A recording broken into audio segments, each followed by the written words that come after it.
Hello, hello. We are live with College Football with Heather, and I should say College Football with Heather and Mike at this point because you've been on my show quite a few times the last several weeks because it's been a Notre Dame Ohio State showdown. So welcome back to Mike at the Chill Mike, my co-host extraordinaire. I am your host, Heather. You can follow me on X, Twitter, whatever you want to call it. I still call it Twitter sometimes. So you can follow me if you're not already at Love Buckeyes. And you can follow us, my network, online. You can check us out on bougiesports.net. You can check us out on Bougie Sports on YouTube. Don't forget to hit that subscribe button. Don't forget to know how to say words.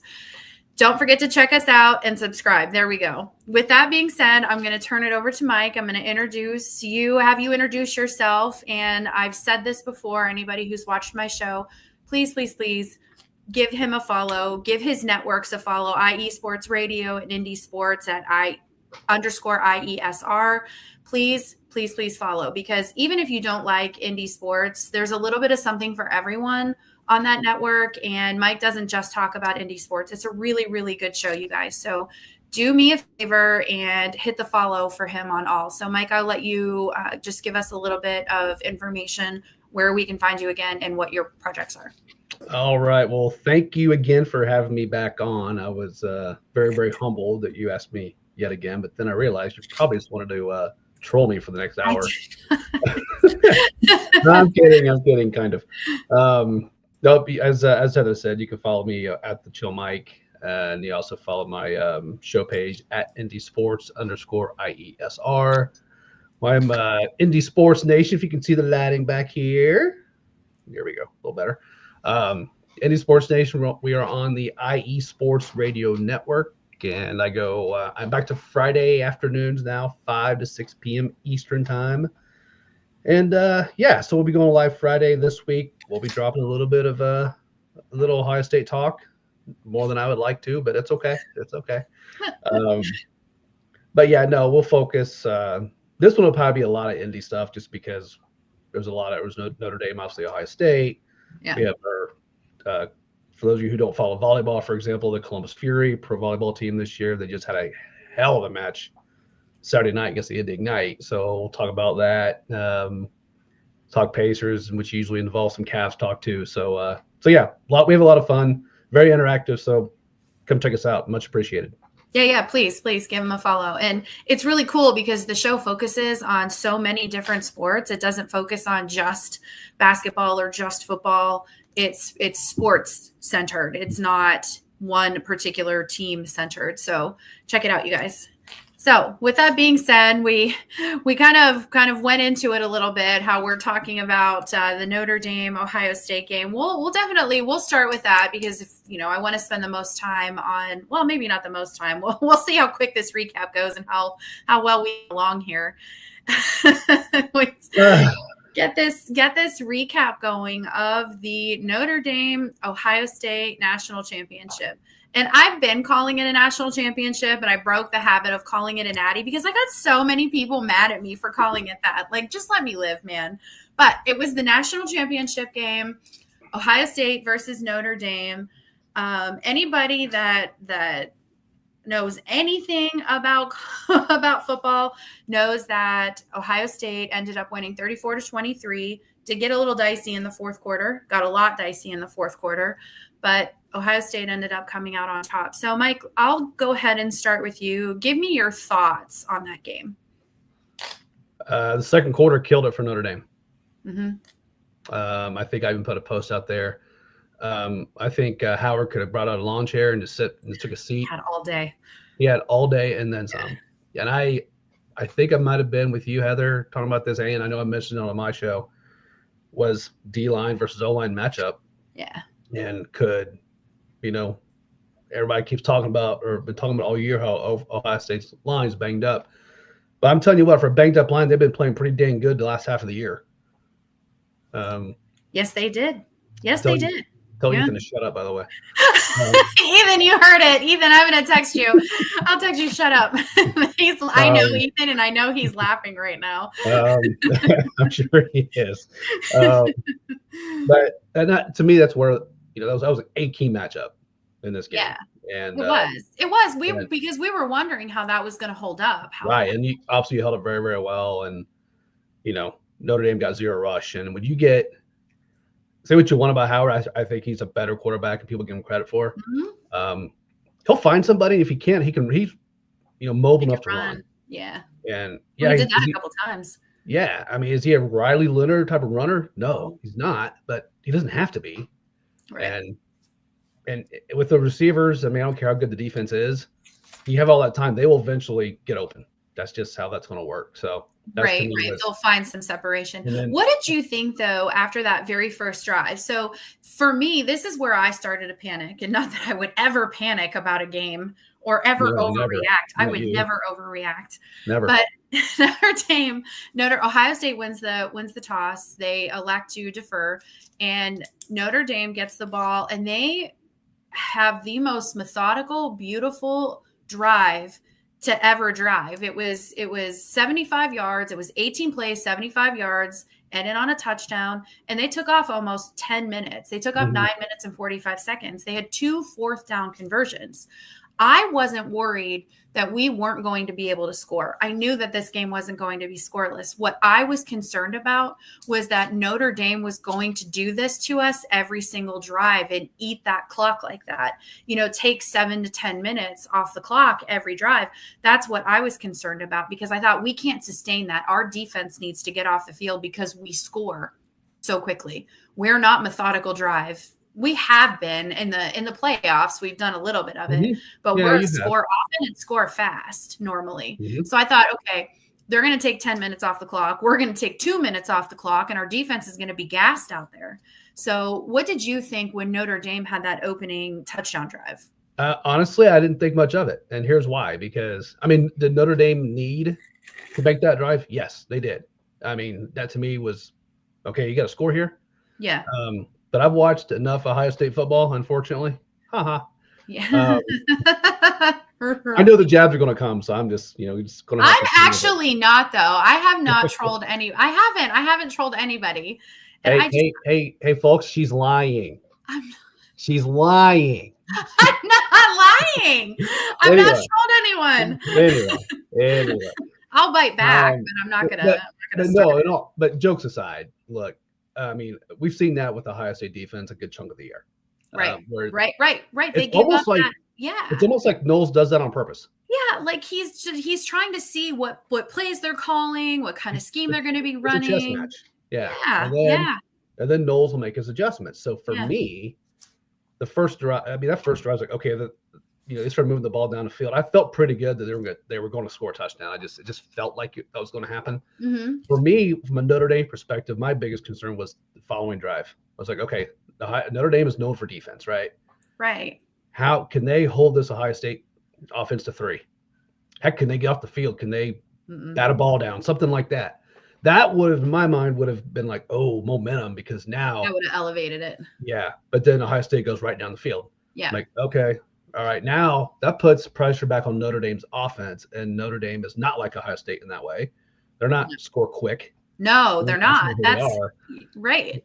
So that put pressure on Notre Dame's offense, and then, of course, by this time it's second quarter because of that time-consuming drive, and then it just fell apart to the point where by the time Notre Dame could know ahead of what hit them, it was 31-7, and it was, it was just too much to. It made it interesting, but it was just too much.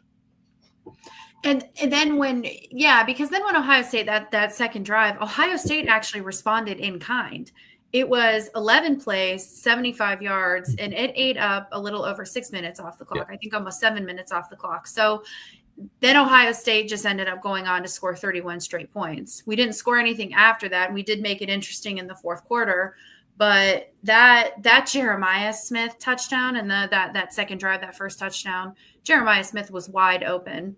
And I'm watching replays, and I don't remember who it was, but there's a player who sniffed that thing. He sniffed that play out, and he's flailing his arms and he's pointing because no one is covering Jeremiah Smith. They left him, as Pat McAfee said, he's like, you can't leave Jeremiah Smith wide ass open.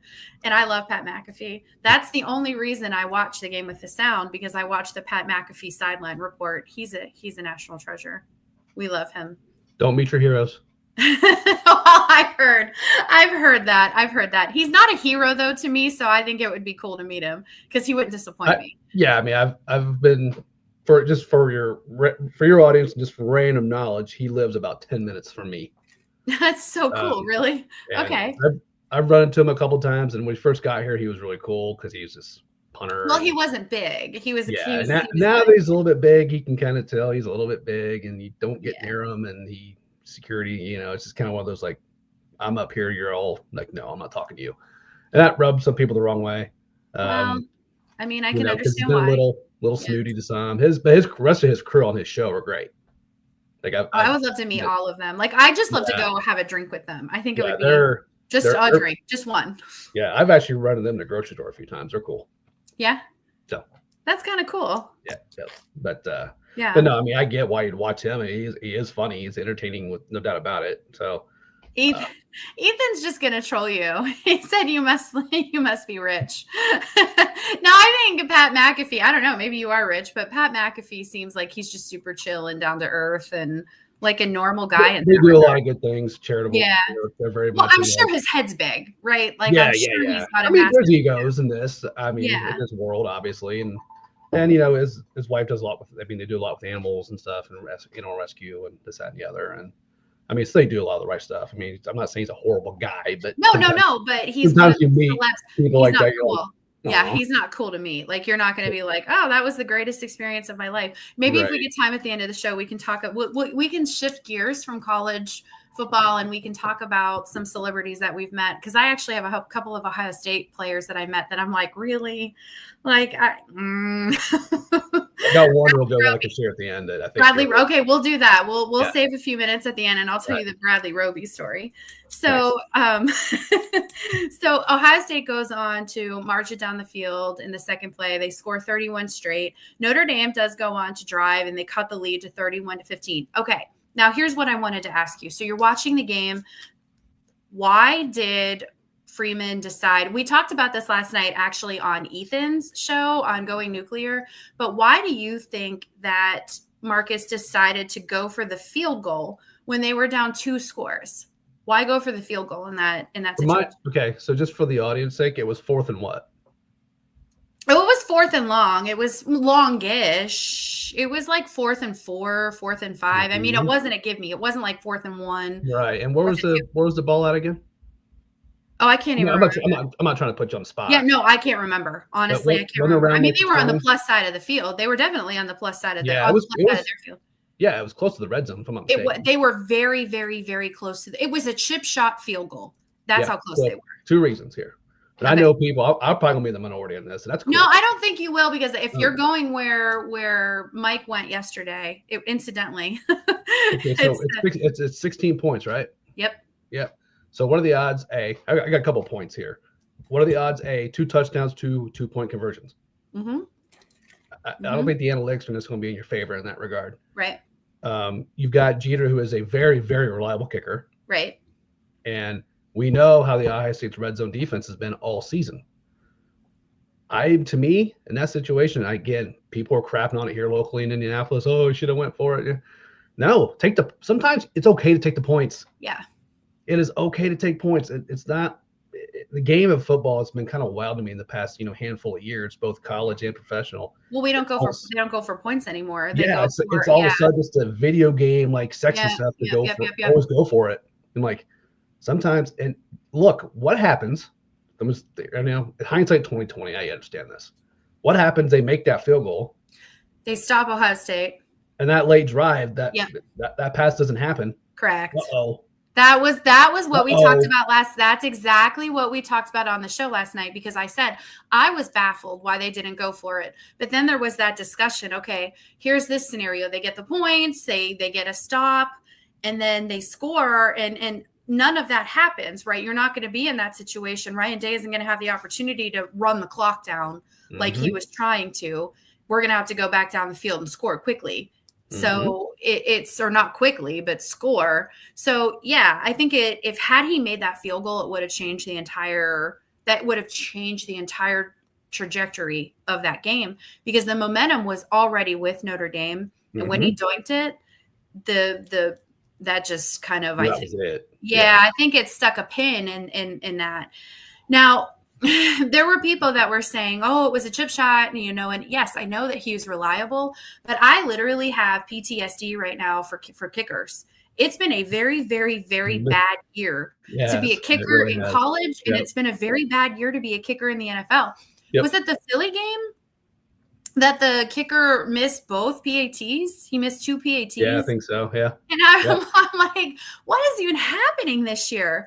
Like it's Noah Ruggles. So just one before I die. How do we feel about Oregon fans claiming that they're co-national champions? That's just them crying. Like, go cry harder. You're not anything. You're Big Ten champions. Congratulations. We boat raced you. You're not anything. So you got absolutely embarrassed in the Rose Bowl. You did. And you can say that as a non-Ohio State fan. I mean, it was a bad game. They got blown out. They got the doors blown off of it. Can't call it anything other than regular season Big Ten champs. Yeah. Ethan's talking trash about he needs to grow up here like Steve Sarkisian. How did that? Okay, but wait. How did that work out, Sark? That's it. Yeah, I love you, Ethan. But how did that work out for Sark when he pitched it back 5 yards in the Texas game? Possibly cost him the game. Right. So I don't know. Looking back now, I don't hate that call by Freeman. I think it was probably the right call. I was baffled. And probably as a fan, I would have been super mad because why are you playing conservative? But one of the things that we had talked about is Notre Dame couldn't lose their identity. They couldn't play any different than how they had played the whole entire year. And had they went for it, that's not who they are. That's just not who they are. They take the points. They rely on their defense. They're happy with those low-scoring games. So, No, I'm sorry to interrupt you. No, go ahead. I think though, and even Freeman said it after the game, had that been a 4th and 2 or a 4th and goal on the 2, something like that, he probably goes for it in all fairness. But in that spot, I think I don't disagree with the call. No, looking back now, I definitely don't. Nope. But yeah, everybody else was like, whoa, you should have won. Whatever. Well, right. Hindsight's 2020. While you're on the couch and he's not. And that's I'm literally on the couch with my vape and my vodka and lemonade, and I'm like, that was a dumb call. The hell do I know? Like, shit. Sit down and drink, Heather. Do what you're good at. Just fan. Don't call plays. So now I think for me, arguably, and I don't know, Mike, how you feel, the play of the game, and it came late. The play of the game was at 3rd and 11. It's 3rd down and 11. And Christian Gray was on Jeremiah Smith. Notre Dame ran man coverage with no safety to help. And Jeremiah did Jeremiah things, and he burned him. And Will Howard just dropped that dime. Mm-hmm. It was a perfect pass. He hit him in stride. And it was, to me, that was the play of the game, because that sealed it. I would probably, ultimately it did seal it. I think the game was already done before. I just think, I would give Notre Dame all the credit in the world for fighting back. And I do too. Honestly, I do too, because they could have easily said, we just want to get this over with. Yeah, a lot of teams would have folded and just said, well, this is not our night. So credit where credit's due in that regard. That was an interesting. I'd probably argue there were plays in the second quarter that might have been the difference in the game. It doesn't matter. But your point is still extremely valid. It was interesting because I was listening to Al Golden after the game, who, by the way, I don't know if you saw, he is out. He is going to Cincinnati. So anybody who doesn't know, he's going to be the defensive coordinator for Cincinnati. He used to be the linebackers. That's a bad hire. He used to be their linebackers coach at Cincinnati. So I don't think it's a bad hire. Can't do any worse than you did this year. Right. For Golden, it's just he's going back home. Yeah. So yeah. It's, kind of saw it coming, but it's all. Oh yeah, absolutely. But he even said after the game it was he felt bad for putting Gray in that spot because he knew, but at the same time he was crediting Ohio State's blocking on that play because the idea was to get Howard off of not necessarily sack him. No, but get him out of the pocket, flush him out, get him, make him run, make him have on to his back foot, something like that. Yeah, he disrupt the throw. They didn't do any of that. And I think Ohio State saw that coming. The other problem with that is if he runs a different scheme, you got to pass a slant over the middle and probably still picked up the first down anyway. Right. So, it's kind of like 6 one, half dozen the other. You're high risk, high reward no matter which way you go. Right. And they thought that was the way to go, and it just obviously didn't work out for Notre Dame. Worked out for Ohio State. Well, it's funny that you said that about the blocking because, let me get this comment here. You could see that the OSU game plan had changed in the second half. There were opportunities for Notre Dame to come back. And this, I think that it was out of respect for former Buckeye Marcus Freeman. They had no aerial game, and Riley Leonard got hot too little too late. I do disagree with that a little bit. I think Notre Dame started to expose our secondary. They started to get cooked a little. So Notre Dame did change their game plan up, and they were challenging our DBs, and they were winning. So they had to, because quite frankly, you're down 31-7. You can't run the ball anymore. Right. And the secondary was doing secondary things. Denzel Burke and Iggy were doing Iggy and Denzel Burke things. So yeah. So we want. Yeah. Ethan said Iggy with this typical pass interference call. I've tweeted several times: death, taxes, Iggy, pass interference. Like it's just is what it is. He led college in pass interference. Yeah. So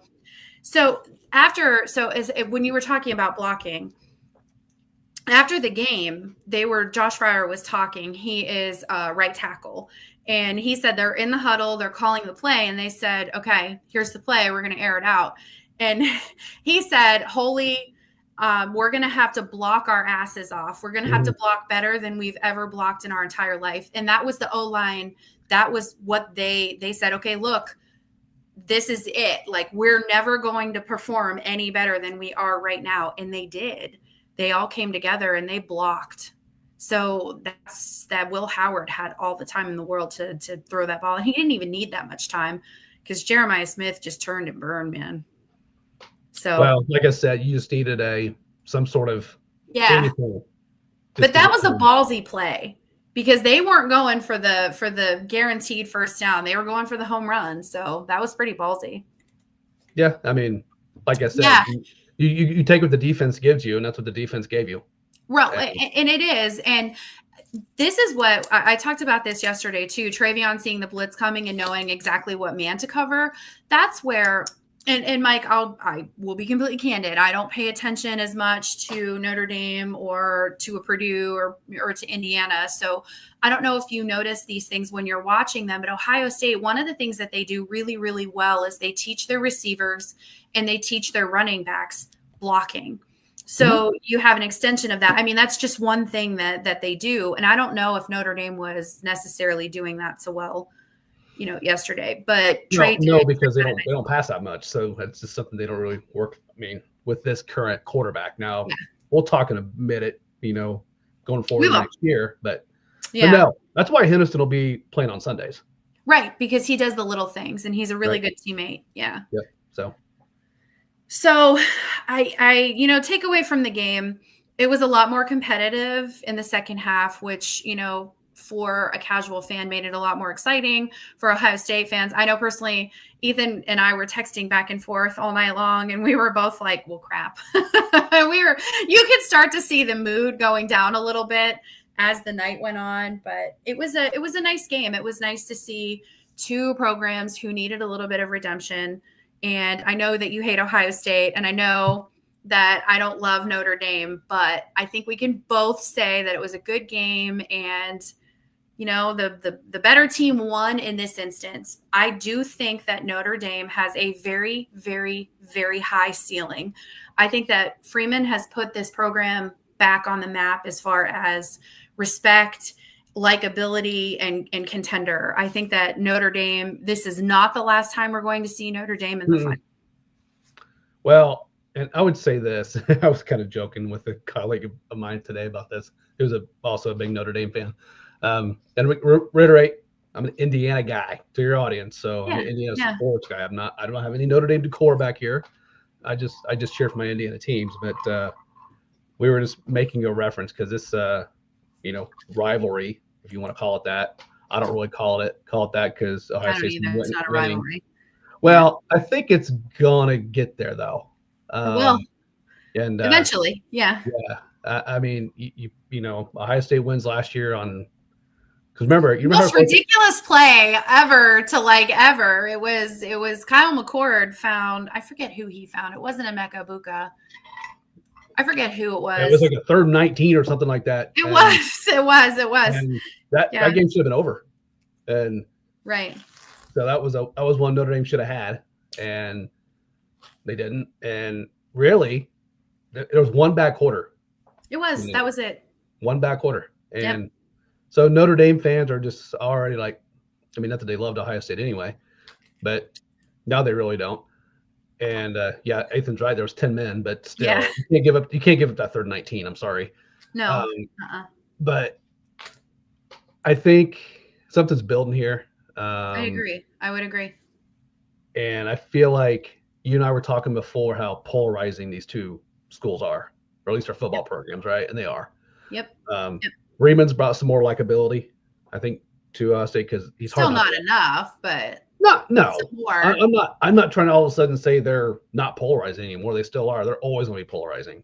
No, but you're going to have more teams that root for them when they play against an Ohio State because they have a likable coach now. It feels like the analogy came up. It's that old like WWE thing, the whole good guy, bad guy thing, where the bad guy gets a couple wins and gets the best of the good guy a couple times, and then once finally the good guy comes in, and in this case it'd be Freeman, and finally gets to hold up the trophy, it's going to be the best night of everybody's lives outside of Columbus, Ohio. Yeah. I look. I don't know if that's going to happen or not. I will tell you this. I think they'll see each other again in the playoff next year. Whether it's a national title game, I have no idea. Right, but in some capacity, but I bet they see each other again. And this thing, I think will just keep building and building. It'll never be a Ohio State Michigan, obviously. No, but it's gonna be a rivalry. Yeah. And to answer, I saw Ethan's question up here. Angeli, who played a little bit during the Penn State game, it'll be him and CJ Carr will be battling for the starting spot for Notre Dame next year. And CJ Carr is coming in with about as much hoopla as your next quarterback's coming in with. Julian's saying he's got there's a lot of. So, yeah, they're saying that Julian's saying, some of them are saying that Sane is going to be the best quarterback that we've ever seen. So they're saying that about Carr for Notre Dame too. It'll be exciting. Again, I don't buy into that because it's just. Well, I don't either. I do. You got to do it on the field, but. Yeah, exactly. Because every year we hear they're going to be the next best thing ever, and then they're right. But both teams are going to. I think you and I were talking like, how do these teams go forward? And if I'm jumping ahead, Heather, I'm so sorry, but. Well, no, and let's segue into that because I think we've said everything about this game. Yeah. Congrats to both teams. Congrats to Ohio State. Really, honestly, like Notre Dame fans, you guys should be exceptionally proud of this team because they are.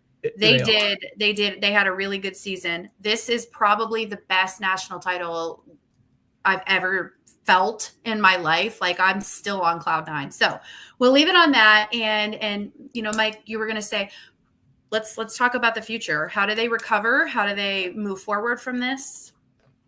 No recovery. It's a reload, not a rebuild. That's exactly what I mean. The same with Ohio State. Yeah. I mean, it's a reload. Both these programs They recruit well. They've got guys who are third stringers to be starters on a lot of other college programs in the country, right? Yeah. So they're reloading. I mean, Notre Dame, and look, I don't buy into this school is their recruiting class is rated 15th or this is. I don't like that, and I'll tell you why. I can't stand it, but depending on who you look at, both schools have top 10. I don't buy into that. I mean, as much as some do, but I think it's safe to say both have outstanding classes coming in. It's just reload, and they've got guys who are second, third string guys who'll just make their way up for next year. Oh yeah, by the way, as I've told you, and I've said it a gazillion times. I'm sorry to beat a dead horse. It is next man up. Right. Notre Dame was beat to hell this year. I know your O-line had its issues too, but you had 3 All-American guys, on defense who are out, and they're back next year. Xavier Watts. You guys are losing Xavier Watts though. No, yeah, he'll be gone. But they're 2 All-American corners who were out the whole year. Right. So they're back. Right. So they're back. That secondary will be just fine. Oh, Yeah. Yeah. That And secondary was fine even without them. yeah, and those were freshmen back there.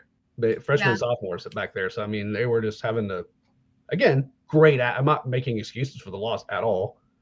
But they're going to have some guys coming back who didn't play this year. So I mean, it's a reload for both schools. It is, and they talk, just one before we die, take that money and spend it all. I think both schools are going to do that. It's just the landscape. We could talk about that. We could beat that to death. Good to probably The keep their own NIL is players. just, it's just how it is. I don't love the rankings, how they rank the classes, because I'm more of a let's see how a 3-star comes and develops than a 4-star or a 5-star, because how many 5-stars do you have come in and you don't hear a ton about them. There's not a ton of hoopla around the 5-stars, because one of two things is going to happen. Their ceiling is here, and they're at their ceiling, right? They're already really good, and they're just going to develop a little bit more, and they're going to play well.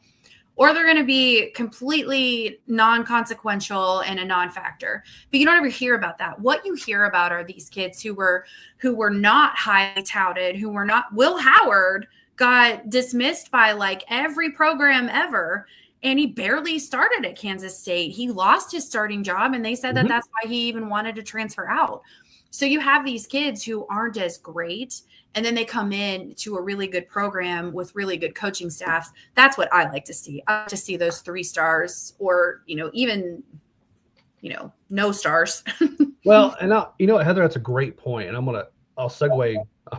I'm going to go all homer here, and I'm sorry, but I'll segue to college hoops, for example, right? Yeah. He had a bad night last night. Every player does, no big deal. It happens. But a lot of people in the country right now who watch college basketball would say Braden Smith, point guard at Purdue, is a top point guard in the country. Some will say he's the top, but I would say many will say a top. Okay. Mind you, nobody has had more assists in his career at the Big Ten except for one guy, and that guy was Magic Johnson. Ooh, what else do you want in a point? He was pretty good. Yeah, he was all right. He was okay. Yeah. But Braden Smith was Mr. Basketball in the state of Indiana, and he was a 3-star. See, that's my point. That's where I'm going. I'm agreeing with you. It's. I love stories like that, because you get to see the development, and you get to see these kids almost are disrespected. So they're like 3 stars. I'm going to go in the first round of the NBA draft is what I'm going to do. So I love those stories. That's where I think that's where you see the most. And you don't. Yes, your 4-star or 5-star recruits, you want to get them, but you want to get really good mid-level players. That's where. Yeah, and it doesn't always mean your 4- and 5-star recruits are going to perform. Ethan is he's relentless today. Well, he's not wrong. He did. They died. They didn't show up. They didn't come out of the locker room in the second half. Meanwhile, Parrish was shooting about 90% from 3. So Purdue deserved that loss. Yeah, I mean, Ohio State has they're up and down. They're either really good or they're really like. It's funny because they beat Kentucky this year too. I know. Y'all beat Kentucky, you beat Purdue, and you lose to Indiana. Like, what? I know. We lost bad to Indiana too. What are you doing over there? I mean, like ugly bad. I think it was in overtime. It was ugly. It was ugly. You guys, neither team looked good. No. Anyway, digress. Back to football.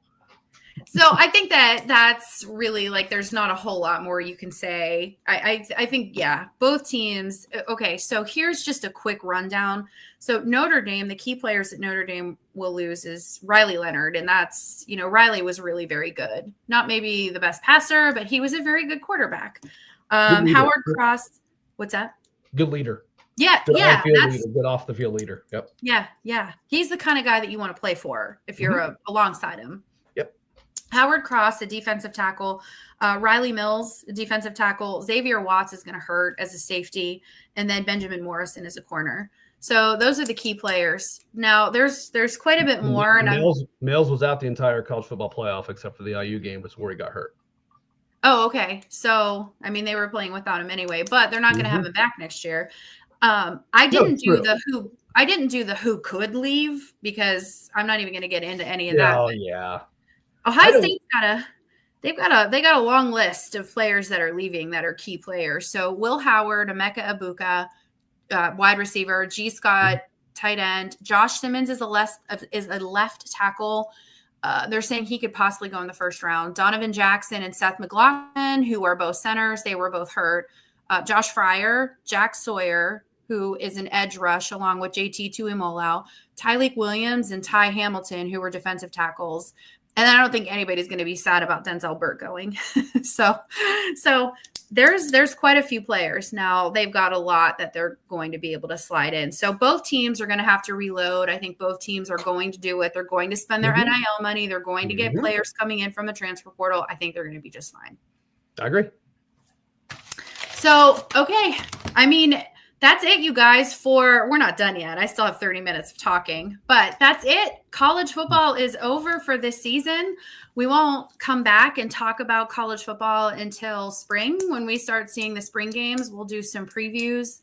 I would love, Mike, I'm going to extend the invitation already to have you back to start talking about conferences. Who we're going to see atop the conference, and we got spring ball coming. But for 2025, some questions linger. Some of the arguments that I've seen is the season is too long. So now the college football season is too long. You really can't make anybody happy. You had they switched it to the 4-team playoff. Nobody was happy, so they added 12 teams. What did people expect was going to happen when you added 8 more teams? You were going to have to add 3 more games, or 2 more games, I guess. What did they think was going to happen? So now they're whining because the season's too long. And then one of the questions that was posed was, should the conference championships be eliminated? So, Mike, what are your thoughts on that? You know what? To your point, you can't make everybody happy. People want to cry about something all the time. I've said this a few times, Heather. I understand people were like, why 12?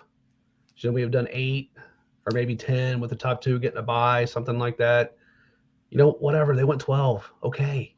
Yeah. Enjoy the football, man. Like, that's it. Stop trying to overanalyze every decision. I mean, they went 12. Cool. I'm not mad about it. I like 12. I like 12. I don't think I would like 16, but I like 12. Please don't expand it. I agree. We're good at 12. Don't do that. Right. I know there's rumors here in a couple of years that could change because I don't have to be unanimous votes anymore. I think come 26 or 7. I can't remember what year it is, but as far as conference championships, I'm old school, so I say keep them. There's just something about being able to put that on your resume that, I mean, look, they still do it in hoops, right? Right. I mean, it's still you're still regular season champion, conference, tournament champion, whatever. And guess what?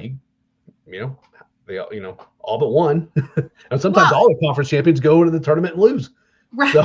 Well, and that was the argument this year, though, because everybody that won their conference got the doors blown off of them in everybody except for Arizona State.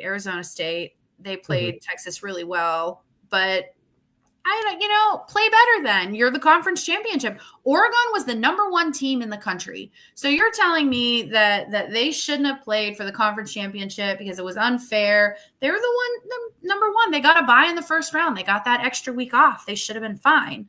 In theory, that's the theory.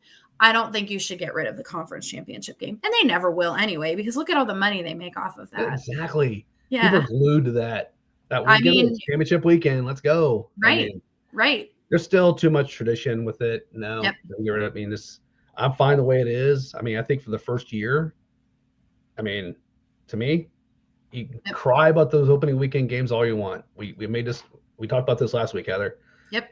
Well, it's not like that NFL wildcard weekend was awesome. Yeah, it was. Who's and no one's arguing that the NFL. No one is arguing that the NFL got it wrong. So let's put it into perspective here. Exactly right. So I think. I talked about it ad nauseum. The teams were right. Yep. They got the teams. I don't remember a whole lot of people complaining outside of some people out of Alabama, maybe. But even most of those people I talked to said, "Hey, we lost 3 games. We didn't deserve it. Yes, we didn't deserve to be there." Right. So right. They got it right.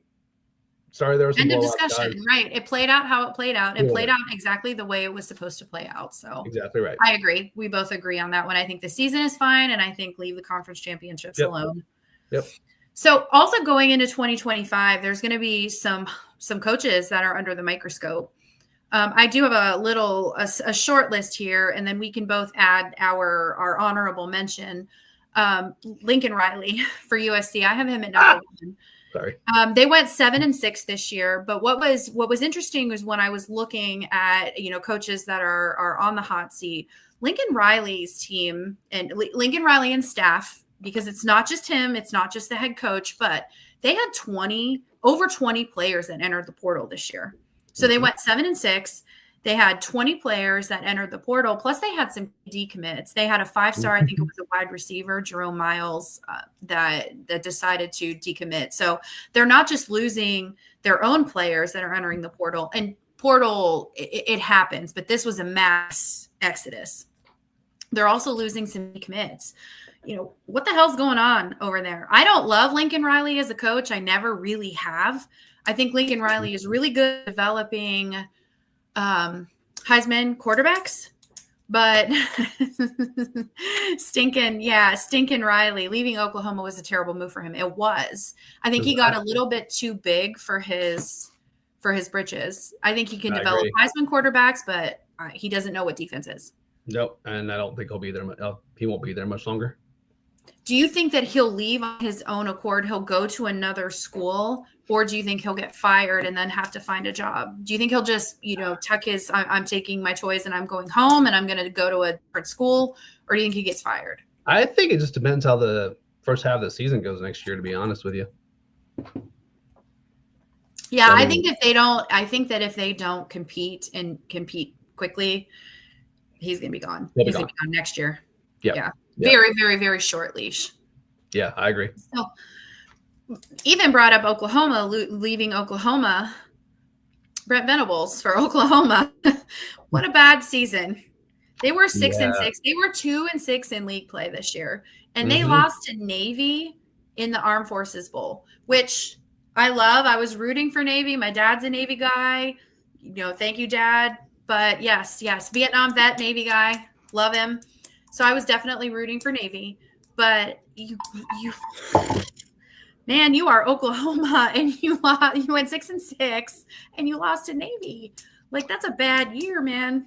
Yeah, it's a terrible year. And I know a lot of people sat out in that bowl game. But I understand that, but still, that should have been And Navy's a better team this year. They were a very good team this year. They were a very good team this year. I was with you. I was happy for Navy. That's awesome. It's a great story.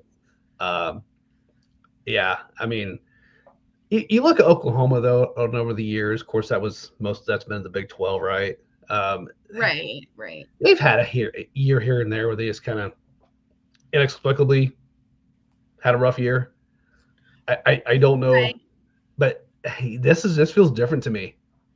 I mean, they're in a much more, and say what you want about the SEC. I understand why people are just turned off by it, but it's a tough competitive conference, and it's a very tough competitive conference. Big 12 wasn't.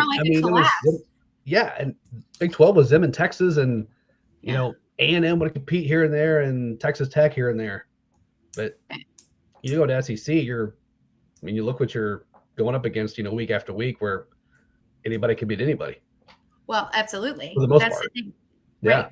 Right. And arguably, like in Oklahoma's favor, not favor, but the Oklahoma loss to Alabama's loss to Oklahoma is what kept them out of the playoffs, because Oklahoma was such a bad team. It was such a bad team, and it was such a blowout loss in that game. So Oklahoma showed flashes that they could play well, but Venables is going to have to figure it out very, very, very, very fast. Yes, he is. So I think he's another one for me that only has 1 year left.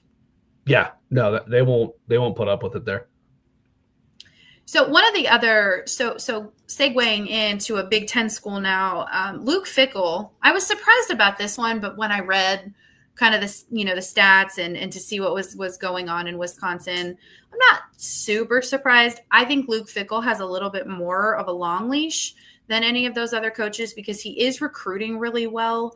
but they had a really terrible offense. They fired their offensive coordinator, Phil Longo. They did lose their starting quarterback in the third game. It was the first quarter of the third game. I think he tore his ACL. Mhm. But this is the first season in 22 years that Wisconsin has had a losing season, and they didn't have a bowl appearance. You know, when you break that kind of tradition, that's not a good look. So, you know, there is an upside.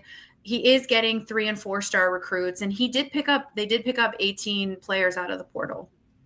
So there's a little bit of an upside, but I do think that Fickle is going to have to figure it out. He's got a couple of years, but he's going to have to figure it out a little bit faster too.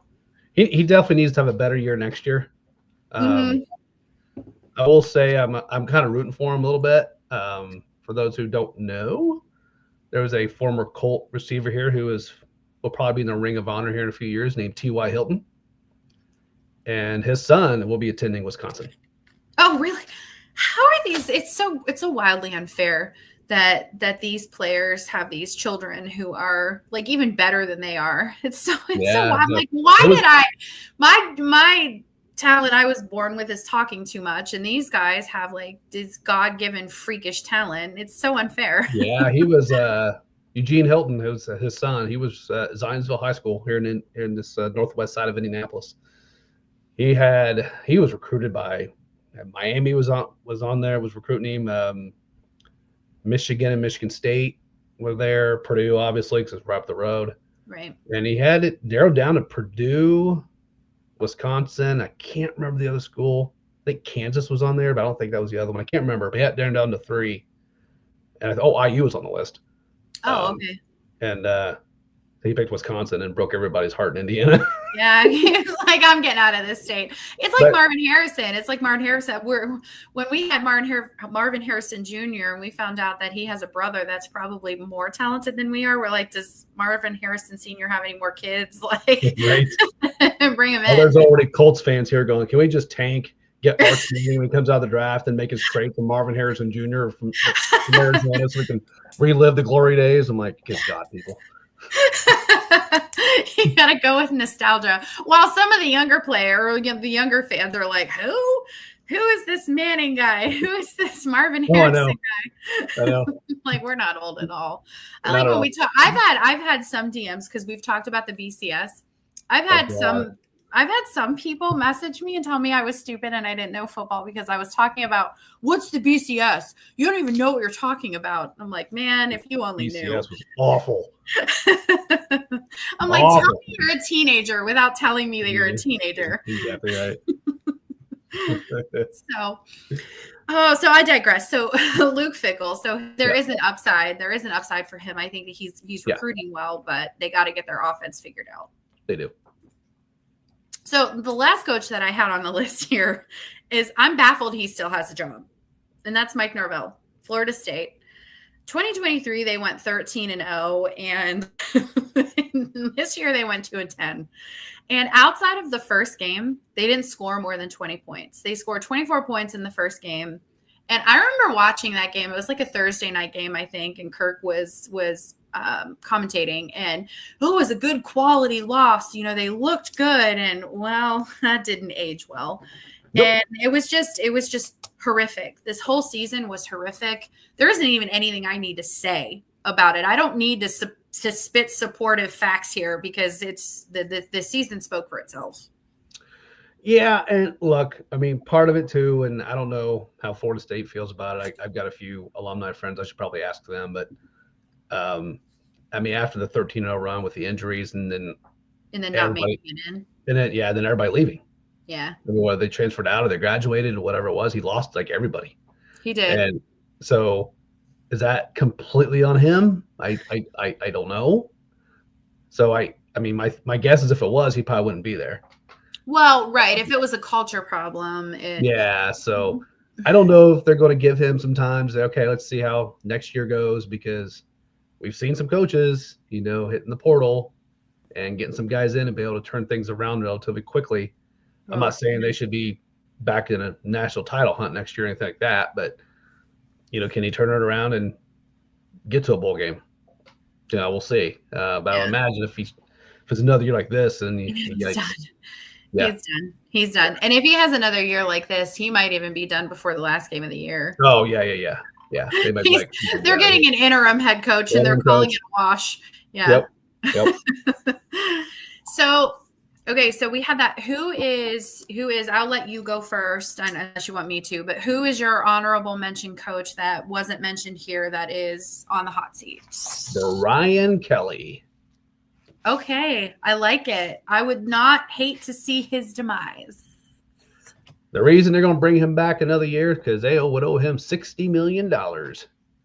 Holy mother of God. Does it ever get old watching him lose? I know, right? It just doesn't. But here's the thing. A&M shelled out, 70 plus to get rid of Jimbo. Yeah, they did. So I think they'll give him he's got to – well, we'll see how the recruiting class is, right? I don't care about the rankings. We just discussed that. But I think, honestly, if they have another year like they did this year, they're not going to put up with it. Well, that's LSU's problem every single year, though. That's LSU. So this is you and I. Actually, you're not going to remember this, but I have the memory of an elephant when it comes to useless stuff that I shouldn't remember. So the very first time that you were on my show, we had talked about, because LSU was up and down and they were surging a little bit. They were still ranked. And one of my constant thoughts on an LSU program is that every single year you're like, they're loaded with talent. They are going to be so good. And then they play in one or two games and they look unstoppable. And you're like, this LSU team is real this year. And then they go out and then they LSU. Yeah. And you're just like, God, what is it with this team that is so inconsistent? And they're just so blasé about it. Like, they just don't care. And I don't want to hear about the Joe Burrow LSU. Joe Burrow could have played for Army and they would have won. Joe Burrow was just so good. And that LSU team was. Well, those receivers he had were pretty good too. Yeah, I was just going to say that LSU team was loaded with offensive weapons. They were pretty good. Could you imagine having Chase and Jefferson? No. Like, that's cheating. It is. It was video game. It was Madden Super Bowl mode. It was cheating. And I could have coached that team. I could have been the head coach of that team and had a decent offensive coordinator, and they would have won. So take that out of the mix. Ohio State adding Travis Hunter, and that's exactly what it would have been. That's exactly what it would have been. Yeah, I mean, so Brian Kelly going there and making a mediocre program a little more mediocre. I love to see it. I like seeing him lose. I don't like the guy. I don't either. Most don't. So yeah. There's just something implicitly like you just want to punch him in his face. And I'm probably going to get in trouble. He has the most punchable face of all punchable faces. Thank you. Right. Like kick him right in the shin, right? Right. Because that would hurt. So yeah, I think we both agree. Yeah. But you know what? Leave him because I like watching him lose. Same.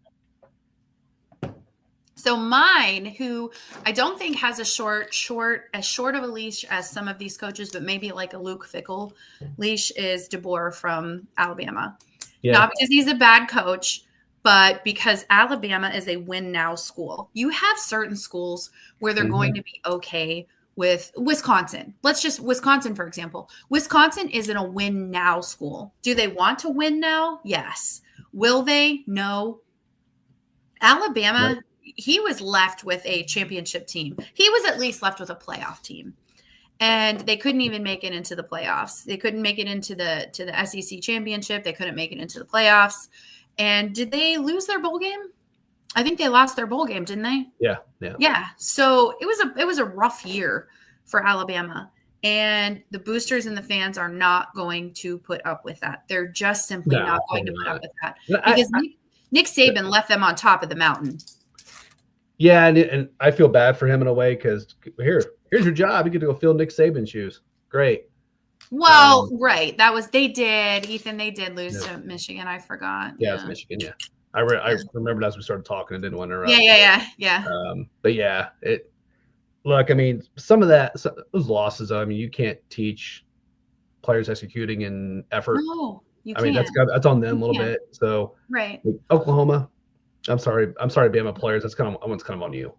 Yeah, So, right, I mean, he'll right. get another year, actually, full year of it. And obviously, if it's another year like this year, then yeah, Right. There's going to be some talk. I think there's going to be yeah, some major talk. I think what bothered me most about it, I think what bothered me most about him was that you are in college and you're going to another school, mid recruit. You don't have all of you don't have all of your kids that you want. So you have a very talented quarterback in Milrow. mm-hmm. And it just looked like Milrow never fit in with that offense. It just looked like they were just always on different pages, and sometimes they were on different chapters. And Milrow just looked really uncomfortable, and I didn't ever see any adjustments being made to call plays for his strengths. It just looked like he was always constantly uncomfortable. And I don't love that, again, armchair quarterback and couch coach, but to me, you kind of have to, especially in college, you kind of have to tailor your game to the talent. Yeah. And I just never saw him do that. I mean, it's a fair point. It's a fair point. And, I think maybe too, it's, first year with right a new program, probably a little bit a whole new type of offense. Yeah, and a whole different conference and all of it. So right. I'm willing to give the guy a little bit of the doubt. Oh, I am too. I think won't. Yeah, his leash won't be long. Right. I think the guy has. Yeah, I think that the guy has 2 years probably, and not much more. Yeah. So, well, we can wrap the show. We had talked about at the top of the hour, we had talked about memories on meeting your heroes. So, Mike, you want to, Bradley Roby. I met Bradley Roby one time, and anybody that knows me knows that I have a thing for DBs. That's my favorite position. I love defensive backs. I love corners. I love safeties. It's just my favorite position. So Bradley Roby, I meet him. He's a hero, right? He's an Ohio State guy. He's a really good corner. He's going to go into the NFL. And I met him, and I don't know what was wrong with him. I don't know what he was on, but he looks at me and I think he called me a bitch. He's like, yeah, but he's like, I'm about to go in the NFL and get paid. And I'm like, what is wrong with you? I don't freaking care. Just sign this and let me go. He just, yeah. I'm like, all right, it was really nice to meet you. I'm like, okay. Nice. Guess what, dude? You didn't have a very good career in the end. You got paid, but you didn't have a very good. That was it. Right, exactly. So Bradley Roby was interesting. He was very, very, very full of himself. Yeah. Unfortunately, a lot of people like that. What are you going to do? Well, some of them are really nice. David Njoku, nicest guy ever. I think I told you that story, right? Yeah. How inappropriate. Yeah. I was very inappropriate. I will save that story. If anybody wants to know, maybe I'll tell it another day. But I was very inappropriate with David Njoku. It was just flew out right out of my mouth. You'll have that. If you say so. We'll let you tell your story, Mike. Okay, Who is the player that you met? The legend that I met was after his playing days, but I got to spend a half a day on his ranch, and that guy would be Larry Bird. Oh my gosh. Okay. Got to meet him and his wife, and I thought this whole thing was going to be just a quick handshake, and that would be it. Nope. It was an entire half a day at his ranch with half of the Indiana Pacers, half of the Indiana Fever, just hanging out around the pool, talking memories, and you name it. It was the nicest guy, though, right? I could do a show on that alone. Okay, but you said don't meet your heroes, but you did, and he lived up to that expectation. He did. He kind of had to. I mean, it was it was an event, but it was. He kind of had to, but no. I mean, he seems genuinely nice. Yeah, he was a nice guy. He went out of his way. Okay, so see, he didn't have to do that. So see, guys, meet your heroes, because sometimes it does happen. Sometimes it does happen, but then again, I will say a lot of people around here met Peyton Manning, and it did not go so well. So, don't love the Mannings. Yeah, they're funny on TV, but yeah. Oh, I had someone say hi. Hi, Hazel. Thank you for listening. real quick, Heather. I know we're getting up on the. No, we're good. We're good. I know we also want to talk one of our favorite storylines of the season. Oh, yeah. So tell me, yes, favorites, recapping 2025. Tell me your favorite storyline, Mike. Again, almost like a homer. No, hello. You've met me, right? Yeah. I loved the Indiana Hoosier football story this year. There were a lot of good stories, and I know but that was a huge one. I mean, yeah, there was, and Heather, you and I talked about it briefly. I don't want to steal your thunder, but no. But no, I mean, IU football has the most losses of any major program in the country, and for them to make the inaugural 12-team playoff is just mind blowing. Mm-hmm. Say what you want about Signetti, and I understand it. I do. That's his shtick. Well, it works though. It works. He's one of the he's a coach he's like a coach or a player who, if he's yours, you freaking love the guy. You'd run through a wall. You're ready to go to war for him. And here's the thing: we saw all those IU football players who stood out this year. Right. Guess what? They're staying. Right. Exactly. They're all staying. Right. They've got unfinished business, and they think they found out that Rourke, their quarterback, played the entire season with a partial ACL tear. Well, I don't know if I would have done that. Yeah, that's why he's worn the brace all season. I didn't know that. Yeah, that came out right after the loss to Notre Dame, and everybody was like, "What? Dang. Hey, no wonder why he wasn't that mobile." Well, right, because he kept getting dumped on all year. I dumped on him for not being mobile. And then B, you're like, that dude fought through that and played the entire year. Like, dude. I wear a knee brace to work out and I whine. Like, my knee hurts. That's a guy that's a teammate I want right there. Yeah. So, and so when you put all that together, there were other great stories in college football, obviously, but for a program like IU to make that turnaround so quick and with a bunch of guys that really nobody knew who they were. Pretty awesome. Right. Nobody even knew who Indiana was, really. So that was a great story. I agree. That was an incredible story this year. That's not homerish. me saying that Ohio State was the story of the season would be homerish, because it wasn't. It wasn't. Okay, seriously, how many national titles how many is it now? 9. Yeah.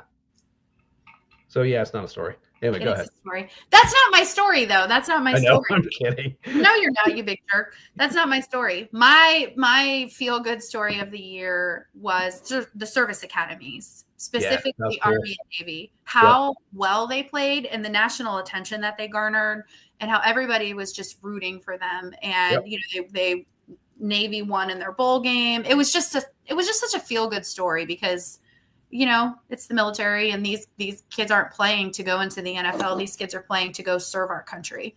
So it was a really nice story. I liked seeing that.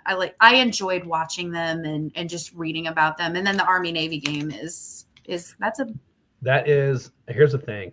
And I am not, I swear to you. You're just going to start. I know exactly what you're going to say. You're going to say it's the best rivalry, right? But for most here we go. It's not because it's the best football. Like, if I want to sit there and say from the best college, from a pure football standpoint, just pure college football, it's Michigan, Ohio State. I'm not going to deny that. That would be just asinine. But just from the, the pomp, the circumstance, all of it, the meaning off the field, the whole meet is the whole life part of it. How do you top Army Navy? I mean, that's what I'm saying. Like, I get it.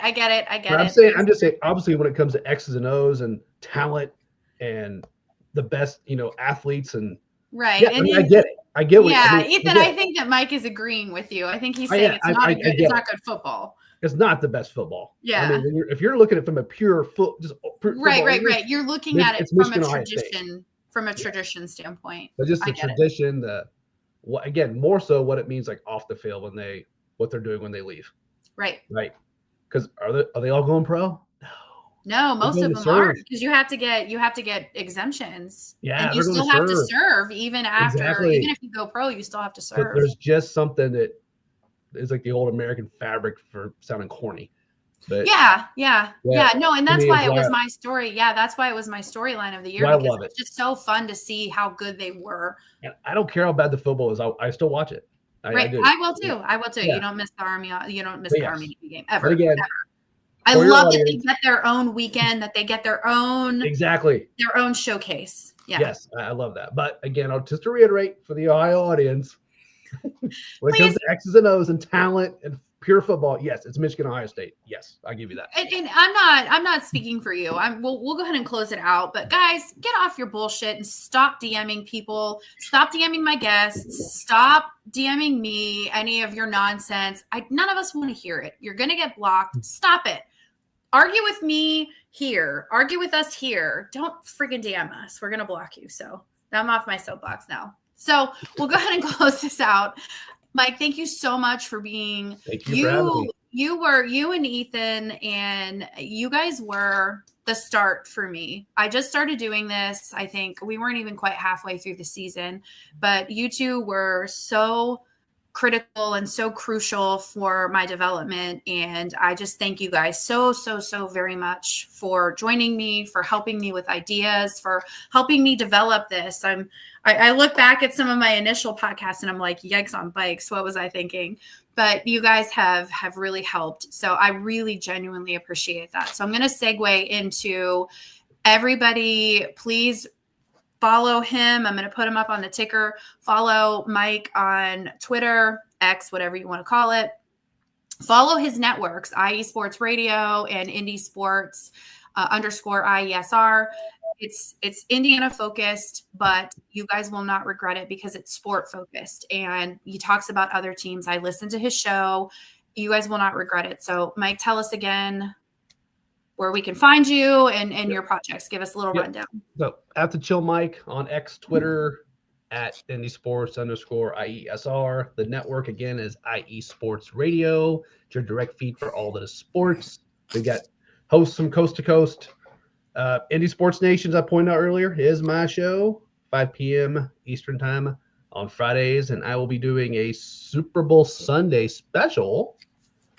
And I believe, well, I know because she told me she would, that Heather will be a guest, and then we'll promote that as the day gets closer. But that's gonna be a fun show. So, and Heather's been on my show a few times. So Heather, thank you so much in my development.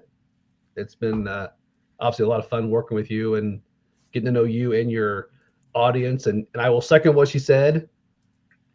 Cut the crap. Oh, damn. Have fun with it. Congratulations to Ohio State. It was painful for us here. We're bummed, but y'all deserved it. So yeah, let's not be jerks about this. You're the better team Monday night. So congratulations. Enjoy the win. Class. You know how to win. You should know by now. You won 9 times. Figure it out. You don't need to rub it in.